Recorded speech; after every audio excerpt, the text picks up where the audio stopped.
Hello everyone, welcome back to my channel Liza's kitchen. আজ আপনাদের সাথে শেয়ার করব গ্রাম বাংলার খুবই প্রচলিত একটি রেসিপি, আর সেটি হলো পুঁইশাক চিংড়ি। এটি বানানোর জন্য কি কি উপকরণের প্রয়োজন আপনাদেরকে দেখিয়ে দিই। পুঁইশাক টুকরো করে কেটে ধুয়ে জল ঝরিয়ে রেখেছি। আলুও কেটে টুকরো করে ধুয়ে রেখেছি। চিংড়ি মাছ কেটে ধুয়ে রেখেছি। ফোড়নের জন্য লাগছে শুকনো লঙ্কা, 5 ফোড়ন এবং তেজপাতা। আমি এখানে সর্ষের তেল ব্যবহার করব। আর লাগছে পেঁয়াজ কুচি, আদা রসুন বাটা, লাল লঙ্কার গুঁড়ো, হলুদের গুঁড়ো, গরম মশলা গুঁড়ো, লবণ এবং চিনি। গ্যাসে একটি কড়াই বসিয়ে দিয়েছি এবং কড়াইয়ের মধ্যে 50 গ্রাম পরিমাণ সর্ষের তেল দিয়ে দিচ্ছি।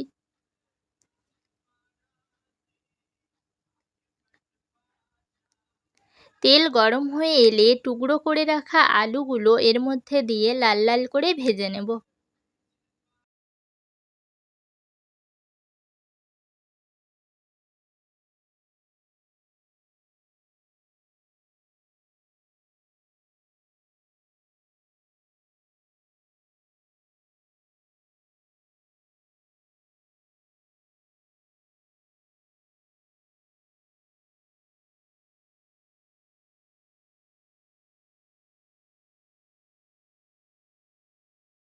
আলুগুলো ভাজা হয়ে গিয়েছে।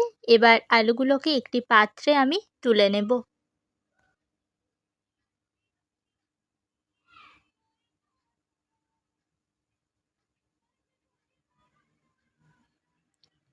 এবার ওই একই তেলের মধ্যেই চিংড়িগুলো দিয়েও ভেজে নেব।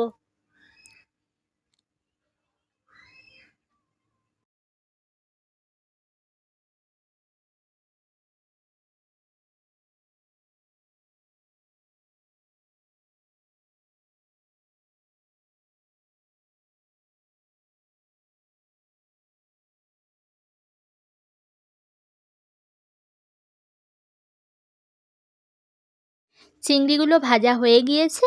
এবার এগুলোকেও একটি পাত্রে তুলে রেখে দেব।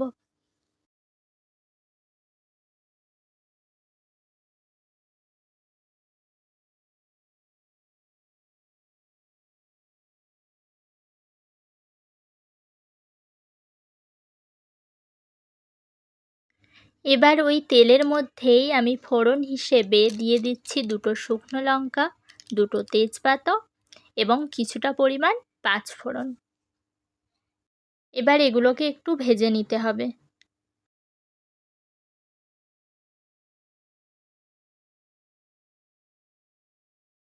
এই পর্যায়ে ওই তেলের মধ্যেই পেঁয়াজ কুচি দিয়ে দিতে হবে। পেঁয়াজগুলোকে হালকা বাদামি করে ভেজে নিতে হবে। আমার পেঁয়াজগুলোকে বাদামি করে ভাজা হয়ে গিয়েছে। এবার এর মধ্যে 2 চামচ পরিমাণ আদা রসুন বাটা দিয়ে দিচ্ছি। আদা রসুন বাটা দেওয়ার পরে একে একে লবণ এবং চিনিটা এই সময় দিয়ে দেব।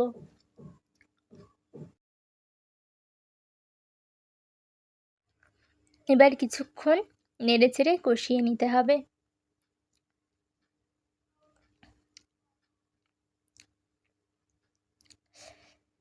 এবার একে একে লাল লঙ্কার গুঁড়ো, হলুদ গুঁড়ো এবং গরম মশলার গুঁড়ো দিয়ে ভালোভাবে কষিয়ে নিতে হবে পুরো মশলাটা।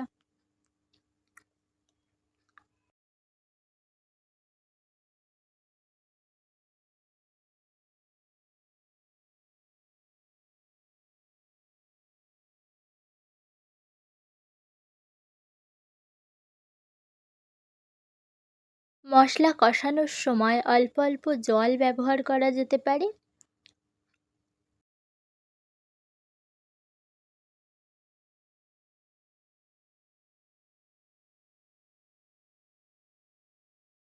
এবার অল্প সময়ের জন্য মশলাটাকে ঢাকনা চাপা দিয়ে রেখে দিতে হবে।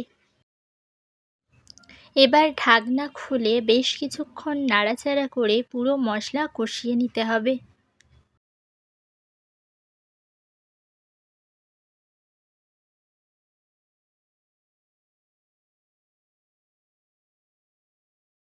মশলা থেকে যখন তেল ছেড়ে দেবে বুঝতে হবে যে মশলা কষানো হয়ে গিয়েছে।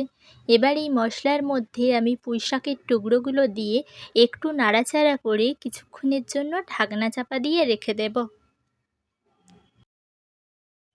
2 মিনিট পরে আমি ঢাকনাটা খুলে নিচ্ছি। আপনারা দেখতেই পাচ্ছেন পুঁইশাক থেকে বেশ কিছুটা জল বেরিয়েছে। এবার নাড়াচাড়া করতে করতে পুঁইশাকগুলোকে একটু কষিয়ে নিতে হবে।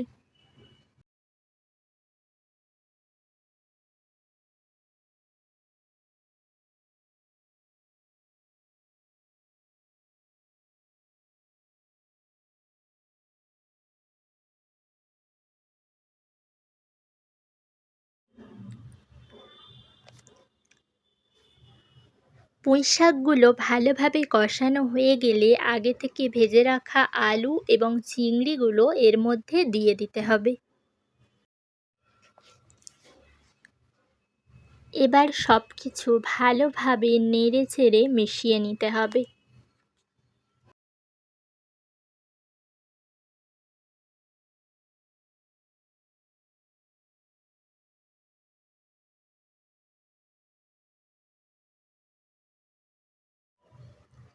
সব কিছু ভালোভাবে কষানো হয়ে গেলে এর মধ্যে পরিমাণ মতো জল দিয়ে দিতে হবে।